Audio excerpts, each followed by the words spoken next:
AM PM ఎన్నికల ప్రత్యేక కార్యక్రమానికి స్వాగతం. ఈరోజు మన అతిథి ఒక సాధారణ మధ్యతరగతి కుటుంబంలో జన్మించి తండ్రి చూపిన బాటలో పయనించి ఎంతో కష్టపడి చదివి దేశ విదేశాల్లో తనకంటూ ఒక బ్రాండ్ క్రియేట్ చేసుకుంటూ తాను పుట్టి పెరిగినటువంటి ప్రాంతాన్ని కూడా ఏదో ఒక మేలు చేయాలనేటువంటి ఒక సదుద్దేశంతో అయితే కనుక ఈరోజు ఆయన పుట్టిన ప్రాంతంలో విశేష సేవలు అందిస్తున్నారు. ఆయనే పైలా ప్రసాదరావు గారు. ఈరోజు ఆయన వ్యవసాయ క్షేత్రం అయినటువంటి దేవరాపల్లి మండలంలో ఉన్నటువంటి తార్వా గ్రామంలో ఆయన వ్యవసాయ క్షేత్రంలో ఉన్నాం. ఒకసారి చూద్దాం, ఆయనతో పాటు మాట్లాడదాం. ఆయన అంతరంగాన్ని మీ అందరికీ కూడా తెలియచెప్పే ప్రయత్నం మా ఏఎంపీఎం లైవ్ చేస్తుంది. అదేవిధంగా ఆయన రాజకీయ భవిష్యత్తు ఏ విధంగా ఉండబోతుంది, అదేవిధంగా ఆయన అమెరికా వెళ్ళినప్పుడు పడినటువంటి స్ట్రగుల్స్, ఇవన్నీ చరిత్ర కూడా ఈరోజు మీ అందరికీ చూపిస్తాం.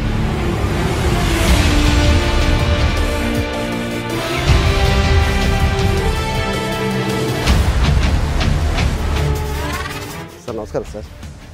చాలా కాలం నుంచి కూడా మిమ్మల్ని ఒక ఇంటర్వ్యూ చేయాలి అంటే మాడుగుల నియోజకవర్గంలో మీరు చేస్తున్నటువంటి సేవలు కావచ్చు, లేదంటే మీరు చూపిస్తున్నటువంటి ఉపాధి అవకాశాలు కావచ్చు, లేదా రైతులకు మీరు చేస్తున్నటువంటి సర్వీస్ కావచ్చు, వీటన్నిటి మీద కూడా ఒక ప్రోగ్రామ్ చేద్దామని నేను ఎప్పటి నుంచి అనుకుంటున్నాను సార్. కానీ ఈ సందర్భం సెట్ అవ్వలేదు. కానీ రాజకీయాల్లో పైలా ప్రసాదరావు గారి పేరు తారాస్థాయికి చేరుకున్న సమయంలో అయినా సరే నాకు అవకాశం ఇచ్చినందుకు నిజంగా చాలా థ్యాంక్స్ సార్. అసలు పైలా ప్రసాదరావు గారు కుటుంబ నేపథ్యం ఏంటి సార్? అంటే ఒక సాధారణ మధ్యతరగతి ఉద్యోగిగా మీ నాన్నగారు ప్రారంభించినటువంటి మీ జీవన ప్రయాణం ఏంటి సార్? ఈరోజు దేశ విదేశాల్లో కూడా పైలా ప్రసాదరావు, అదేవిధంగా మీరు స్థాపించినటువంటి కంపెనీలు కూడా తారస్థాయికి వెళ్తున్నాయి. ఏంటి సార్ అసలు దాని గురించి? ఈరోజు పైలా ప్రసాద్ అనేది ఒక కష్టంతో నమ్ముకున్న పర్సన్గా ఈరోజు నేను ఉన్నానండి. ఎందుకంటే నా జీవితం, నా చదువు, అదేవిధంగా మా తల్లిదండ్రులు ఉద్యోగం అవనివ్వండి, ఇదంతా ఒక పల్లెటూరు వాతావరణంలో, ఒక చిన్న పట్టణ వాతావరణంలో జరిగింది. పుట్టిన దగ్గర నుంచి మాడుగుల నియోజకవర్గంలో, అదేవిధంగా చోడవరం నియోజకవర్గంలో నా జర్నీ అంతా మొదలైంది. ఈరోజు చూసుకుంటే నా చదువు చోడవరం గవర్నమెంట్ జూనియర్ కాలేజీలో ఒక సాధారణ స్కూల్లో స్టార్ట్ అయ్యి బెంగళూరులో మా చిన్నాన్న పుణ్యమా అని చెప్పేసి ఎస్కార్ట్స్ అనే కంపెనీలో ఒక అప్రెంటిస్గా జాయిన్ అయ్యాను. అప్పుడు నా జీతం 700 రూపాయలకి నేను జాయిన్ అవ్వడం కూడా జరిగింది. ఒక ఇంజనీర్ గ్రాడ్యుయేట్గా ఒక 700 రూపాయలకి ఉద్యోగం మొదలుపెట్టినా నేను ఎప్పుడు దానికోసం డబ్బుల కోసం ఎప్పుడు పని చేయలేదు. ఎందుకంటే పని చేస్తే, అది హార్డ్ వర్క్ చేస్తే మనకి ఫలితం దక్కుతుందనే ఉద్దేశంతో ఎప్పుడు హార్డ్ వర్క్ నమ్ముకునే వ్యక్తిని నేను. అలాంటిది ఈరోజు ఆ హార్డ్ వర్క్ ద్వారా ఇంజనీరింగ్ చేసి, అదేవిధంగా ఒక అప్రెంటిస్ జాయిన్ అయ్యి 4 సంవత్సరాల్లో అసిస్టెంట్ మేనేజర్ పోస్ట్కి నేను ఎదగడం జరిగింది ఒక మల్టీనేషనల్ కంపెనీ. ఆ మల్టీనేషనల్ కంపెనీ ఏంటంటే ఎస్కార్ట్స్ లిమిటెడ్ అని చెప్పేసి. సార్ అమెరికా అసలు థాట్ ఏ విధంగా వచ్చింది సార్? అంటే సార్ అప్పుడు కూడా ఇంజనీరింగ్కి మంచి వాల్యూ ఉండేది, ఎందుకని మరి ఇండియాలో మీరు చేయకుండా ఎందుకని అమెరికా వెళ్ళి అమెరికాలో మీ జెండా పాత్రలను ఎందుకని సార్? అది వెరీ ఇంట్రెస్టింగ్ స్టోరీ. అంటే అది ఇక్కడ చెప్పవచ్చో చెప్పకూడదో తెలియదు కానీ లేదు సార్, చెప్పాలి తప్పకుండా. మాడుగుల నియోజకవర్గ ప్రజలకే కాదు, కొంతమంది యువతకు కూడా మీ లైఫ్ స్టోరీ చాలా ఇంపార్టెంట్ సార్. అప్పుడు Y2K అనేది ఉండేది, అంటే మీకు తెలిసి ఉండొచ్చు. Y2K అని చెప్పేసి ఒక పెద్ద ఇష్యూ వచ్చింది. అంటే 2000 సంవత్సరం వస్తే మొత్తం కంప్యూటర్స్ ఆగిపోతాయి అనే దీంట్లో Y2K అనేది ఒక ఇష్యూ ఉంటే దానికి అందరూ అమెరికా వెళ్ళడం స్టార్ట్ చేశారు. చాలామందికి ఉపాధి అవకాశాలు అమెరికాలో రావడం జరిగింది. నేను ఎస్కార్ట్స్లో ఒక మెకానికల్ ఇండస్ట్రీస్లో నా ఎలక్ట్రానిక్స్ అండ్ కంప్యూటర్స్ నా స్కిల్స్ని ఉపయోగించుకొని నేను అలా ముందుకు వస్తూ ఉంటే, అలాంటి పరిస్థితులు ఏంటంటే వన్ ఫైన్ డే ఒక పర్సన్ వచ్చి అమెరికా వెళ్తున్నాయని చెప్పేసి అనడం నాకు అదే ఇన్స్పిరేషన్. సార్ మీ గురించి చూస్తే కనుక తొలిసారిగా అమెరికాలో మీ అడుగు మోపిన తర్వాత ఎటువంటి అనుభూతి పొందారు సార్? అక్కడ ఏమైనా స్ట్రగుల్స్ ఏమైనా ఫేస్ చేశారా? డెఫినెట్గా చాలా ఇబ్బందులు పడ్డాను. ఒక 6 నెలలు అయితే బాగా స్ట్రగుల్ అయ్యాం. ఉద్యోగాలు అప్పుడు Y2K, అందరూ Y2K అని చెప్పేసి దాంట్లో ఉండడం, మాకు ఈ Y2K మేము వెళ్ళిందంటే SAP మీద వెళ్ళి అప్పుడు SAP జాబులన్నీ ఆపడం, మమ్మల్ని చాలా ఇబ్బంది పడి 6 నెలలు ఉద్యోగాలు లేక చాలా ఇబ్బందులు పాల్పడ్డాం. ఈ 6 నెలల పాటు అక్కడ ఏం చేశారు సార్ అసలు? అంటే ఏమంటే లక్కీగా ఏంటంటే ఫ్రెండ్స్ ఉన్నారు, నా క్లాస్మేట్స్, వాళ్ళు ఎంతో కొంత నాకు హెల్ప్ చేశారు ఫైనాన్షియల్గా. సో నెమ్మదిగా 6 నెలలు గడిపించుకొని ఐ థింక్ మనం ఎక్కడో తప్పు చేసామేమో, అమెరికా వచ్చి తప్పు చేసామని అనిపించింది. కానీ ఏంటంటే అది ఆ రోజు ఒక మాట అనుకున్నాను, ఇలా ఫ్రెండ్స్ అదేవిధంగా కొంతమంది కూర్చొని వచ్చిన జాబ్ వచ్చిన వెంటనే ఒక కంపెనీ పెట్టాలి, ఆ కంపెనీని ముందుకు తీసుకెళ్లాలనే ఉద్దేశంతో ఆ రోజే అప్పుడు ఈ ఉద్యోగం లేనప్పుడు కంపెనీ పెట్టాలనే ఒక దీంతో నేను అనుకోవడం, ఆ రోజు నుంచి జర్నీ మొదలైంది. ఇప్పటి వరకు అది కొనసాగుతూ ఉంది. ఈ క్రమంలో ఒక స్టార్టప్ కంపెనీకి మేము పెట్టడం, నేను అందులో రెండో ఎంప్లాయీగా జాయిన్ అవ్వడం, ఒక చిన్న అంటే అనకూడదు కానీ కొట్టుగా టైప్లో మా ప్రయాణం స్టార్ట్ అయ్యి ఆ కంపెనీని కాస్త మేము 300 ఎంప్లాయీస్ తీసుకొచ్చాం. అలాంటి కంపెనీతో స్టార్ట్ చేసి 300 ఎంప్లాయీస్ తీసుకురావడం, అదేవిధంగా 2 కంపెనీలు, ఒకటి అమెరికాలోని అదేవిధంగా ఇంకో కంపెనీ ఆస్ట్రేలియాలోని అక్వైర్ చేయడం, ఫైనల్గా మా కంపెనీ ఇప్పుడు మేము ఏదైతే ఈ స్మాల్ కంపెనీని పెద్ద కంపెనీగా ఏ విధంగా చేసామో అది ఎస్ఏపి కంపెనీ అక్వైర్ చేయడం. అప్పుడు 2006 టైం ఫ్రేమ్లో ఆ కంపెనీని అక్వైర్ చేసింది. $400 మిలియన్ అక్వైర్ చేయడం. అప్పుడు డాలర్ వాల్యూ 40 రూపాయలు. అంటే అప్పటి కరెన్సీ, అప్పటి వాల్యుయేషన్ చూసుకుంటే అప్పుడే 1600 కోట్లకి మేము ఆ కంపెనీని అమ్మడం జరిగింది. నేను చెప్పబోయేది ఏంటంటే దీని అంతటికి మా ఫ్యామిలీ, ఎస్పెషల్లీ మా వైఫ్ని డెఫినెట్గా నేను అప్రిషియేట్ చేయాలి. అప్రిషియేట్ చేయాలి. ఎందుకంటే ఆమె కొన్ని రోజులైతే భార్యని పిల్లల్ని చూడలేని పరిస్థితి, పిల్లల్ని అయితే ఒక నెల రోజులు చూడలేని పరిస్థితి నాది. నేను ఆఫీస్ నుంచి ఇంటికి వెళ్ళేసరికి ఏ రాత్రి 1 గంట 2 అవుతుండేది. అప్పటికి వెళ్ళేసరికి పడుకునే వాళ్ళు. మళ్ళీ మేము ఈస్ట్ కోస్ట్ టైంకి మళ్ళీ ఉదయాన్నే లెగడం, ఆ లెగిసే కార్యక్రమంలో పిల్లలు ఇంకా లెగలేని పరిస్థితిలో అప్పుడు అలాంటి పరిస్థితులు ఎన్నో రోజులు ఉన్నాయి. అలాగే ఆల్మోస్ట్ నెలల తరబడి నేను పిల్లల్ని చూడలేని పరిస్థితి ఉండడం నాకు చాలా బాధ అనిపించింది.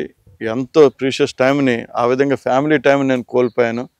కానీ ఏదో ఒకటి అచీవ్ చేయాలని ముఖ్య ఉద్దేశంతో డెఫినెట్గా అది ఒక మంచి అచీవ్మెంట్ అని చెప్పేసి, నా లైఫ్ టైం అచీవ్మెంట్ అని చెప్పేసి నేను అనుకుంటాను. అవును సార్, అది మాడుగుల నియోజకవర్గానికి సంబంధించి ఏంటి సార్ ఆ థాట్ ఏ విధంగా మీకు వచ్చింది సార్? కానీ మీరు అలా కాకుండా కొంచెం అక్కడ సంపాదించేంతా తీసుకొచ్చి ఇక్కడ అభివృద్ధికి లేదంటే ఇక్కడ ప్రజాసేవకి వెచ్చిస్తున్నారు. ఏంటి సార్ అసలు ఎందుకని అలా? అంటే చిన్నప్పుడు మీరు పడిన స్ట్రగుల్స్ ఏమైనా గుర్తు అవన్నీ మర్చిపోకుండా ఉన్నాయి? డెఫినెట్గా అంటే నా దీంట్లో కూడా డిఎన్ఏ కూడా కొంత పేట్రియాటిక్ డిఎన్ఏ కొంత ఉంది నా దాంట్లో. ఏదో నేను పుట్టిన ఊరికి కానీ, లేకపోతే నేను పుట్టిన రాష్ట్రానికి కానీ, నేను పుట్టిన దేశానికి కానీ ఏదో చేయాలని ఒక తపన అయితే నా జీవితంలో ఉండిపోయింది. ఇక మా నాన్నగారు చూస్తే, మా నాన్నగారితో నేను చాలా అసోసియేట్గా ఉండేవాడిని. అంటే ఆయన జాబ్ చేస్తున్నాడు. రాత్రి ఆయన కష్టాన్ని చూశాను.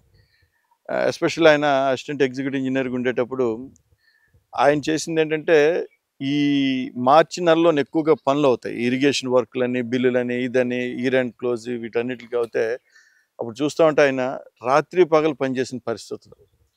అదొకటే కాదు, రెండోది ఏంటంటే ఈ వర్షాకాలం వస్తే ఏ డ్యామ్ ఎప్పుడు ఇది కొట్టేస్తుందా లేకపోతే ఏది కొట్టేస్తుందా అని చెప్పేసి ఆయన టెన్షను, రాత్రులంతా ఆ డ్యాముల దగ్గర పడుకోవడం చేయడం. ఆయన అంటే మమ్మల్ని కూడా అప్పుడు అన్ని మర్చిపోయి చేస్తున్న పరిస్థితి ఉండేది. అంటే ఇది ఎందుకు చెప్తున్నానంటే ఆ ఇన్స్పిరేషన్ నా డిఎన్ఏలో కొంత ఇంజెక్ట్ అయింది.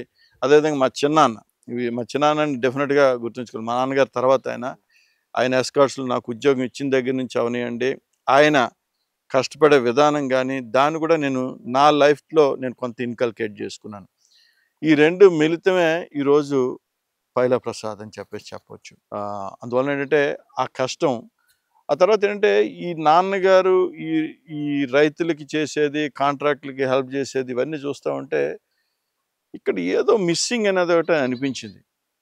ఈ రాజకీయాలకి వద్దామనే దానికన్నా ఏదో సర్వీస్ చేయాలి, నేను దీనికి చేయాలని చెప్పేసి ఒక సర్వీసు మోటోతో ఈ సర్వీస్లో దిగడం జరిగింది. ఆ సర్వీస్ కాస్త ఈరోజు రాజకీయాల్లో కూడా ఎంట్రీ అవ్వడం కూడా జరిగింది. పైలా ఫౌండేషన్ అంటే ఒక బ్రాండ్గా ఎదిగిన సందర్భం మాడుగుల నియోజకవర్గంలో కాకుండా ఆంధ్ర రాష్ట్ర వ్యాప్తంగా కూడా మీ రాజకీయ జీవితం ప్రారంభించక ముందు నుంచి కూడా పైలా ఫౌండేషన్ ద్వారా అనేక సేవా కార్యక్రమాలు, అంటే యువతకి ఉపాధి అవకాశాలు కల్పించడం కానీ, లేదంటే ముఖ్యంగా ఈ రైతన్నలకి ఎప్పటికప్పుడు అండగా నిలవడం కానీ, ఇటువంటి చాలా కార్యక్రమాలు చేశారు. పైలా ఫౌండేషన్ వ్యవస్థాపన ఏ విధంగా జరిగింది? అంటే ఇది తాతయ్య గారి పేరు మీద పెడదామని చెప్పేసి ఇక పైలా ఫౌండేషన్ అని చెప్పేసి పెట్టడం జరిగింది. ఆయన జ్ఞాపకార్థం పెట్టడం, దానికి అనకూడదని పిలవగానే అప్పట్లో ఎర్రవనాయుడు గారు, అలాగే గంటా శ్రీనివాసరావు గారు, అలాగా రెడ్డి సత్యనారాయణ గారు, ఇలాగా చాలామంది పెద్దలు రావడం, వాళ్ళ ఆశీస్సులతో ఈ పైలా ఫౌండేషన్ స్టార్ట్ అవ్వడం. అదేవిధంగా ఏ మోటోతో స్టార్ట్ చేసామో అదే మోటోతో ఇప్పటి వరకు సేవా కార్యక్రమాలు మేము చేయడం కూడా జరుగుతూ ఉంది.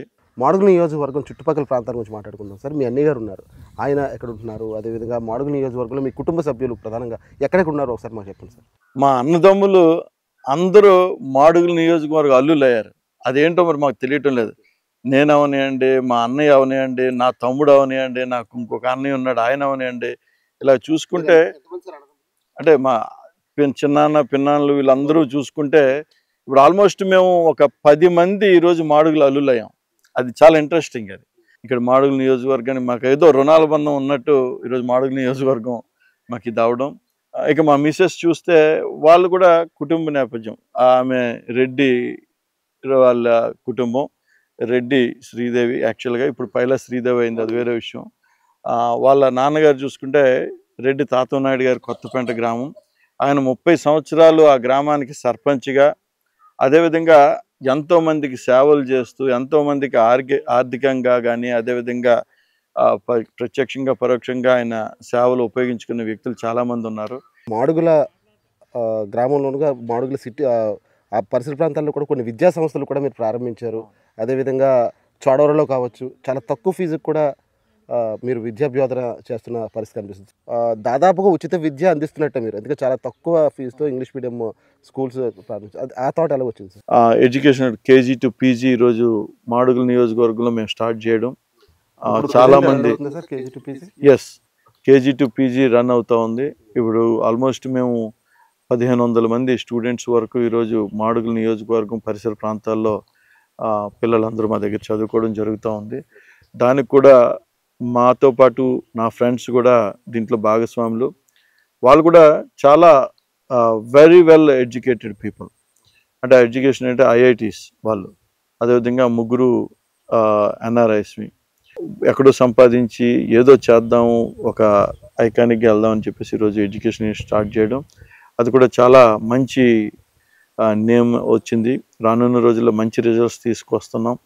అదేవిధంగా వాళ్ళు కూడా ఎడ్యుకేషనల్ చదువుకునేటప్పుడు ఒక ఫౌండేషన్ ఇద్దామని చెప్పేసి మేము ఏంటంటే ఈరోజు మంచి ఎడ్యుకేషన్ ఇద్దామని చెప్పేసి చేస్తా ఉన్నాం. సేవ చేయాలంటే మీరు ఒక ఫౌండేషన్ స్టార్ట్ చేశారు, పైలా ఫౌండేషన్. చాలా గ్రాండ్గా మీరే చెప్పారు, చాలా గ్రాండ్గా ఓపెన్ అయింది, సేవలు కొనసాగిస్తున్నామని చెప్తున్నారు. అంతా బాగానే ఉంది. సేవ చేయాలి అనుకుంటే ఆ విధంగానే చేయొచ్చు, లేదంటే మీరు వ్యక్తిగతంగా పైలా ప్రసాదరావు పేరు మీద చాలా వరకు చేయొచ్చు. కానీ రాజకీయాన్నే ఎందుకు ఎంచుకున్నారు? సేవ చేయడం అనేది మీకు తెలిసిందే. ఇప్పుడు మేము సంపాదించేది కొంత మాత్రమే. ఆ సంపాదనలో కొంతమందికి మాత్రమే, కొంత వ్యక్తులకు మాత్రమే, అదేవిధంగా కొంత ఏరియాకి మాత్రమే మనం చేయగలం. అదే రాజకీయాల్లోకి వస్తే మా ఆలోచన విధానం, అదేవిధంగా గవర్నమెంట్లో మేము ఏ విధంగా మా ఆలోచన విధానాన్ని ఇంప్లిమెంట్ చేసి ఇక్కడున్న స్థితిగతుల్ని అదేవిధంగా రాష్ట్రానికి, అదేవిధంగా మన రాష్ట్ర ప్రజలకి, అదేవిధంగా రాష్ట్ర బడ్జెట్లో దాన్ని ఇంక్లూడ్ చేయడానికి మ్యాక్సిమం ఏరియాని మనం కవర్ చేసుకోవడానికి మనకు అవకాశాలు ఎక్కువగా ఉంటాయి. పైలా ప్రసాదరావు గారు అమెరికాలో సంపాదించుకున్నది చాలా ఉంది. ఆయనకి ధనార్జన కాస్త ఎక్కువైంది కాబట్టి రాజకీయాల్లోకి వచ్చారు. సుమారు 15-14 సంవత్సరాల నుంచి కూడా రాజకీయాల్లో ఉంటున్నారు. సరైన బ్రేక్ కోసం చూస్తున్నారు. బ్రేక్ వస్తే గట్టిగా సంపాదించుకుంటారు, మళ్ళీ తిరిగి అమెరికా వెళ్ళిపోతారు అంటున్నారు సార్ చాలా. మీరేమంటారు? ఇది మీకు ఎవరైనా పంపించారా ఈ ఇంటర్వ్యూలోనే ఈ క్వశ్చన్? లేకపోతే మీరు అడిగేటప్పుడు దానికి మినిమం ఒక అవగాహన ఉండాలి. ఒక వ్యక్తితో మాట్లాడేటప్పుడు కానీ, లేదా ఒక వ్యక్తిని క్వశ్చన్ చేసేటప్పుడు కానీ ఒక అవగాహనతో రండి.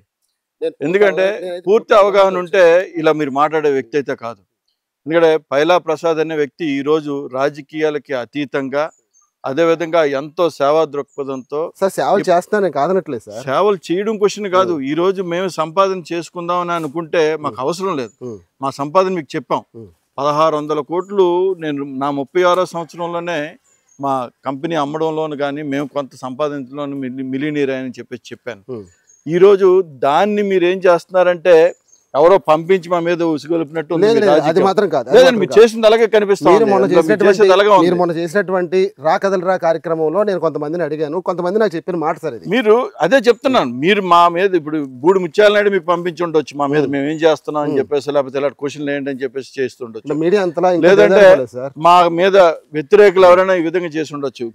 ఏదో కాంట్రవర్సీ చేస్తే రేటింగ్ కోసం లేకపోతే దీనికోసం ఈ రోజు వస్తున్నది తప్ప మీడియా ఒక జెన్యూనిటీ అనేది కనిపించలేదు. మరి మీరు ఏ బేస్ మీద వచ్చారంటే పైలా ప్రసాద్ అనే వ్యక్తి ఒక్కరి దగ్గర ఇలాగా ప్రజార్జన గానో లేకపోతే ప్రజల దగ్గర గానో లేకపోతే ఈ విధంగా మోసం చేశాడో కానీ తీసుకురమ్మని చెప్పండి, మేము ముందుకు వెళ్తాం.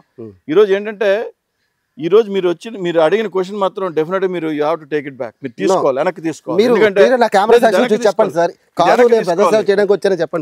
అది వెనక్కి తీసుకోవాలి. ఎందుకంటే సరే ఇంత మీరు మా మీద మీకోసం అంత దూరం నుంచి వచ్చి మేము చేస్తున్నటువంటి కార్యక్రమం మా స్వలబ్ధి కోసం అయితే కాదు సార్. మాడుగుల నియోజకవర్గానికి పైలా ప్రసాదరావు చేస్తున్న సేవల గురించి చెప్దామని, అదేవిధంగా పైలా ప్రసాదరావు గారి మీద వస్తున్నటువంటి ఆరోపణలు నిజమా అబద్ధమా అని చెప్పి మాడుగుల నియోజకవర్గం ప్రజలకు చూపించడానికి మాత్రమే. అసలు రాజకీయాల గురించి మీరు ఏమనుకుంటారు చెప్పండి సార్. సుమారు 14 నుంచి 15 సంవత్సరాల పాటు మీరు రాజకీయాల్లో ఉన్నారు, ఏమనుకుంటున్నారు సార్? అసలు మీకు రాజకీయం గురించి అసలు అవగాహన లేదని కూడా చాలామంది చెప్తున్నారు సార్, మీరు ఏమంటారు సార్? ఈ 15 సంవత్సరాల్లో ఎన్నో అవమానాలు పొందాం.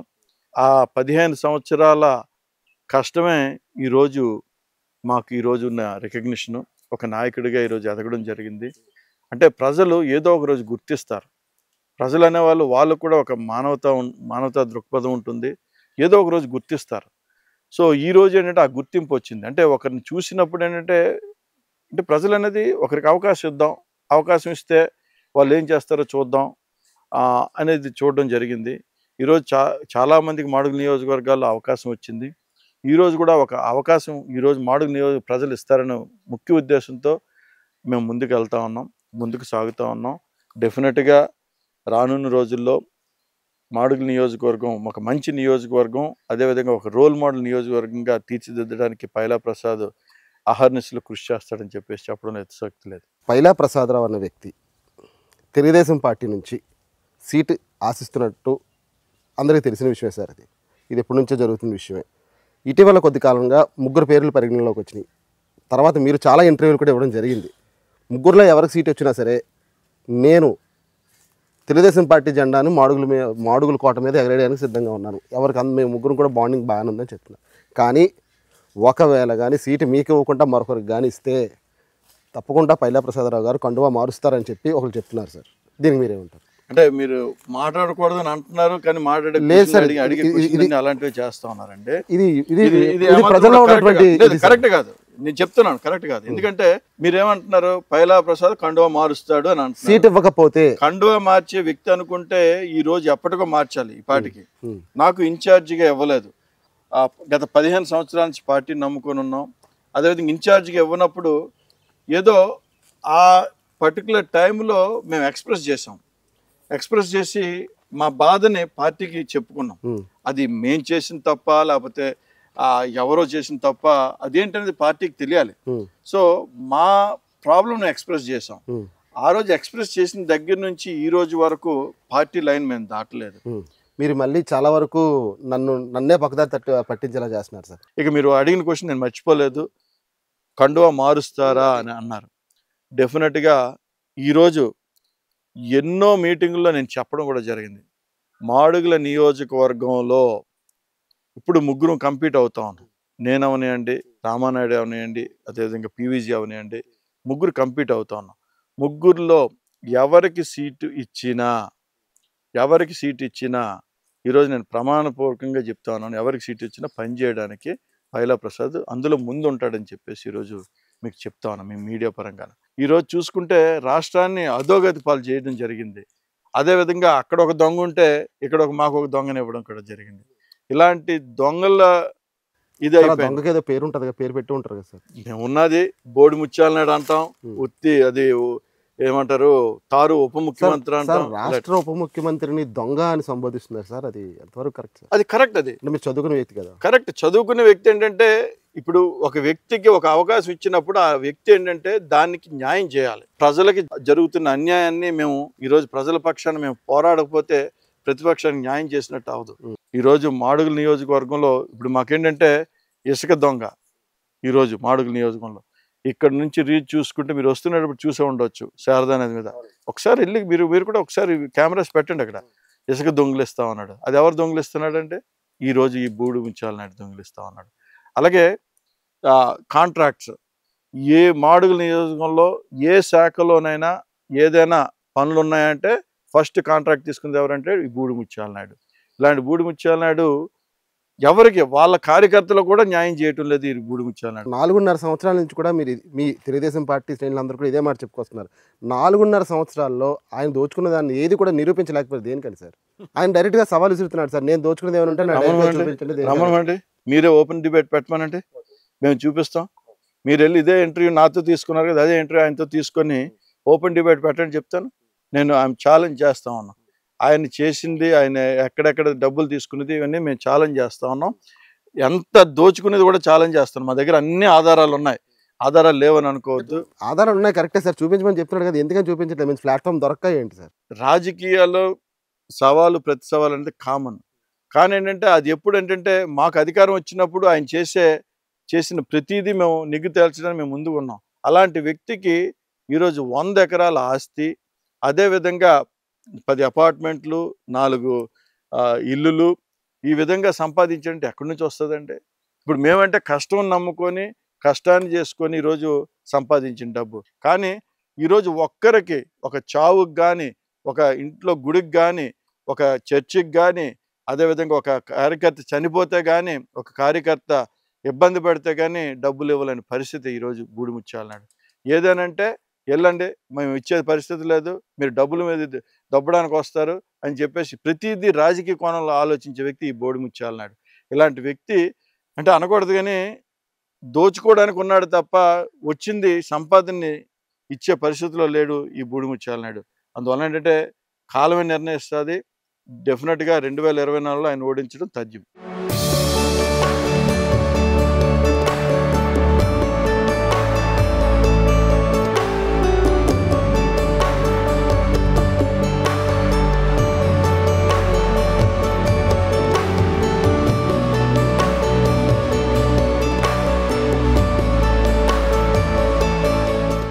సాధారణంగా ఎన్ఆర్ఐస్ అంటే అసెట్స్ వేరే వేరే వాటి మీద పెట్టుకుంటుంటారు సార్. చాలా వరకు అంటే అపార్ట్మెంట్స్ కావచ్చు, హౌసులు కావచ్చు. కానీ మీరు ఈ వ్యవసాయం మీద ఎక్కువ కాన్సన్ట్రేషన్ చేసినట్టున్నారు. అసలు ఏంటి వ్యవసాయం గురించి మీకు అంత ఇష్టం ఏంటి సార్? మక్కువ రైతుల గురించి ఎలా పుట్టుకొచ్చింది మీకు? మాడుగుల నియోజకవర్గంలో ఉన్నటువంటి ఈ వ్యవసాయ క్షేత్రాలు ఇంత మంచి జామ తోటలో నన్ను ఈ ప్రశ్న అడుగుతున్నందుకు నేను నిజంగా చాలా హ్యాపీ ఫీల్ అవుతున్నాను సార్. వ్యవసాయం అంటే నాకు చాలా మక్కువ.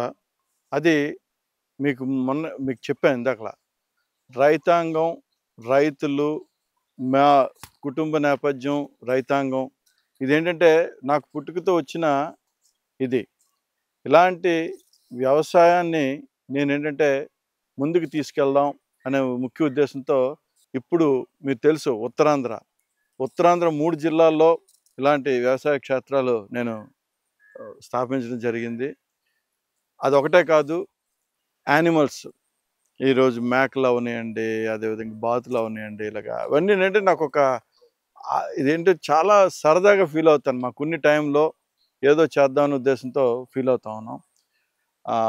ఇంకా మీరు అన్నారు మాడుగుల 4 మండలాల్లో 4 ప్లేసుల్లో ఈరోజు ఎస్టాబ్లిష్ చేయడం, కాలేజీలకి స్థలాలు అవనివ్వండి, లేకపోతే పార్టీకి ఏదో విధంగా పార్టీ ఆఫీసులు కట్టడానికి అవనివ్వండి, ఈరోజు ఇవన్నీ చేయడం జరిగింది.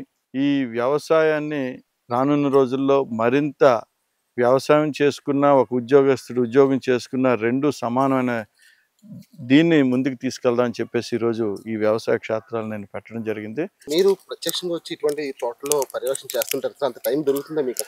మీ ఇంత పెద్ద తోట సుమారు ఇది 25 ఎకరాలు ఉంటాయి. అంటే మీరు అనేది కరెక్టే. ఇవి కొద్దిగా ఇబ్బందికరమైన విషయమే. కొన్ని టైంలో మాకున్ని దీంట్లో మేమేంటంటే చేయడం కొద్దిగా కష్టం అవుతుంది.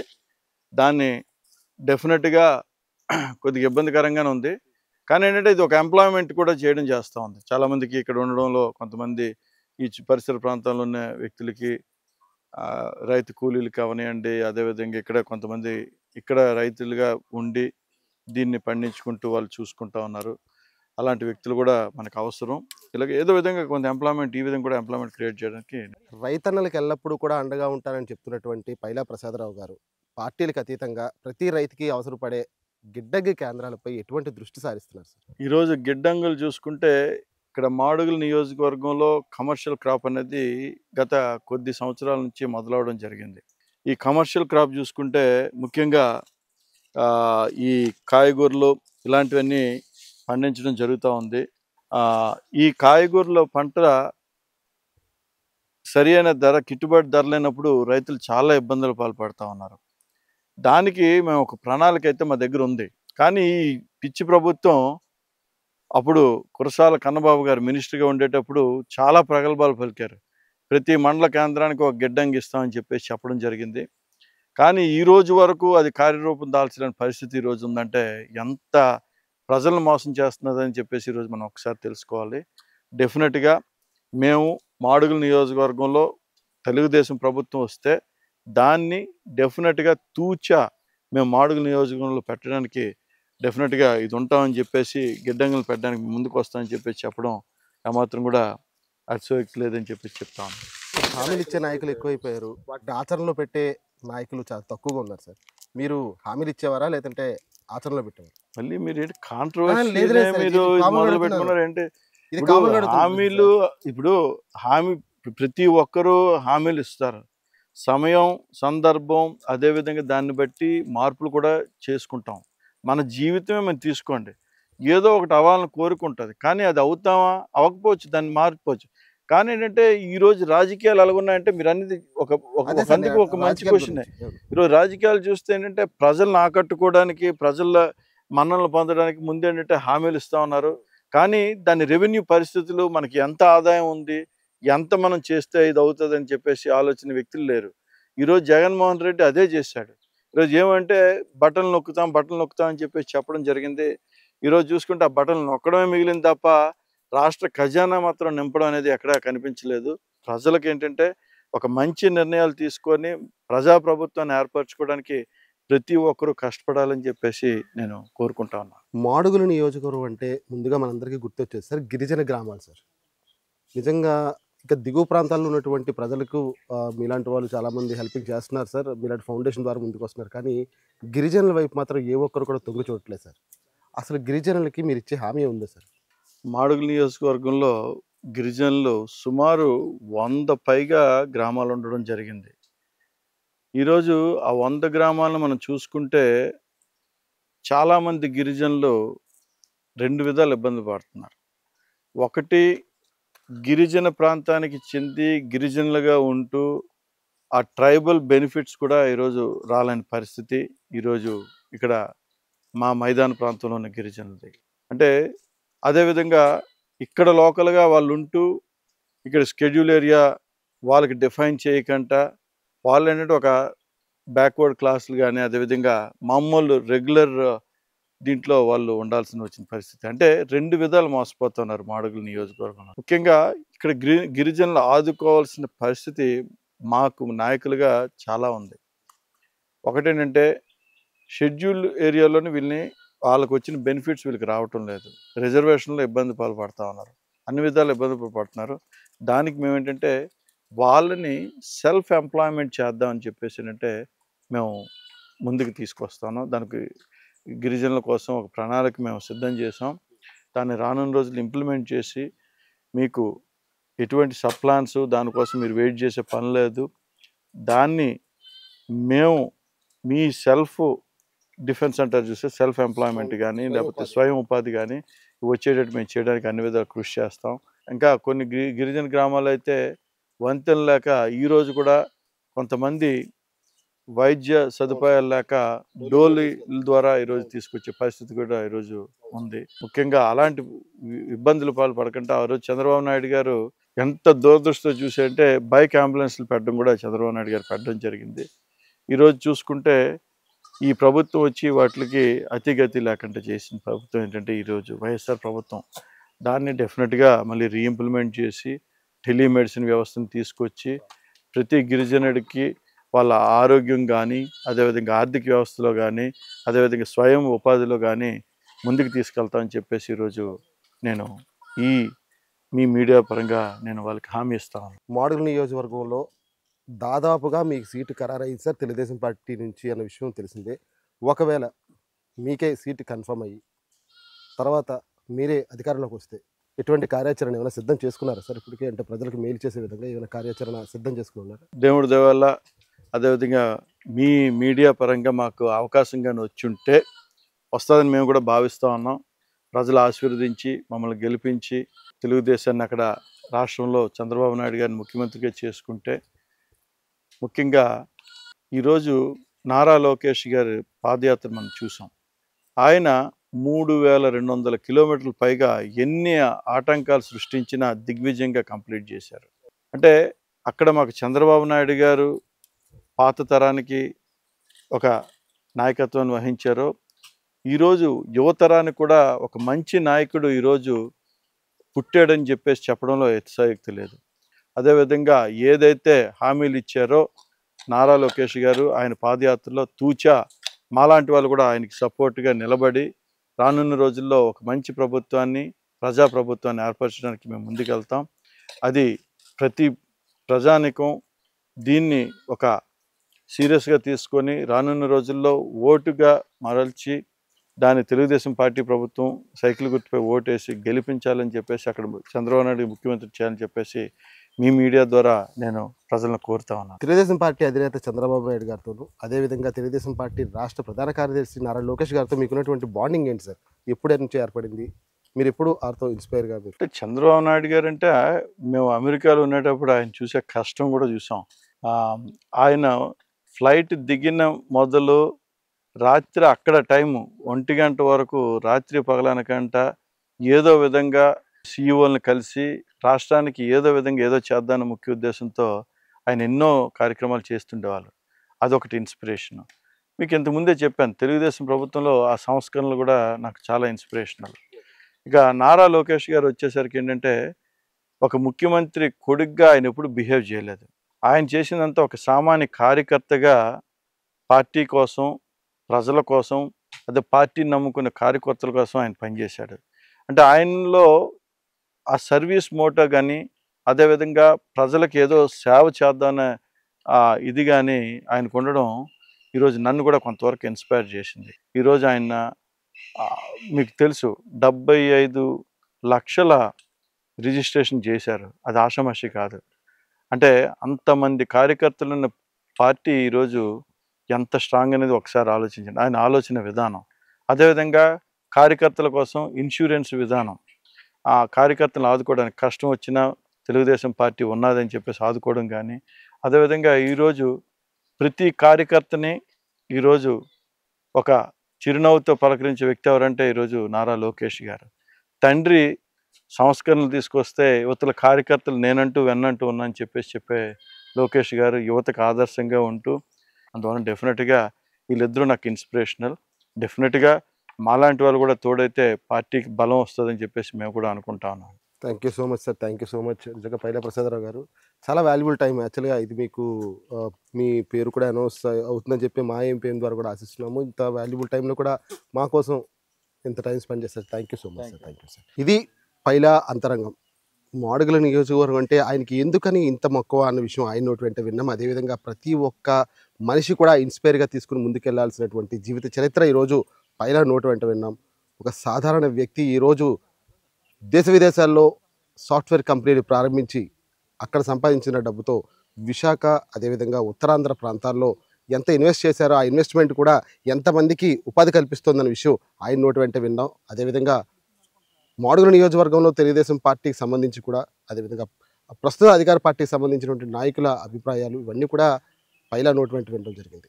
ఏదైనప్పుడు కూడా 2024 ఎన్నికల్లో తెలుగుదేశం పార్టీ అధినేత పవన్ కళ్యాణ్ కానీ ఆయనకి కానీ సీట్ ఇస్తే తప్పకుండా గెలిచే చంద్రబాబు నాయుడుకి గిఫ్ట్గా మాడుగుల నియోజకవర్గాన్ని ఇస్తానని చెప్పి పైలా హామీ ఇస్తున్నారు. అదేవిధంగా గెలుపు ధీమా వ్యక్తం చేస్తున్నారు. ఇది పైలా అంతరంగం. మళ్ళీ మరో అతిథితో మీ ముందు వస్తాను. అంతవరకు సెలవు. నమస్కారం.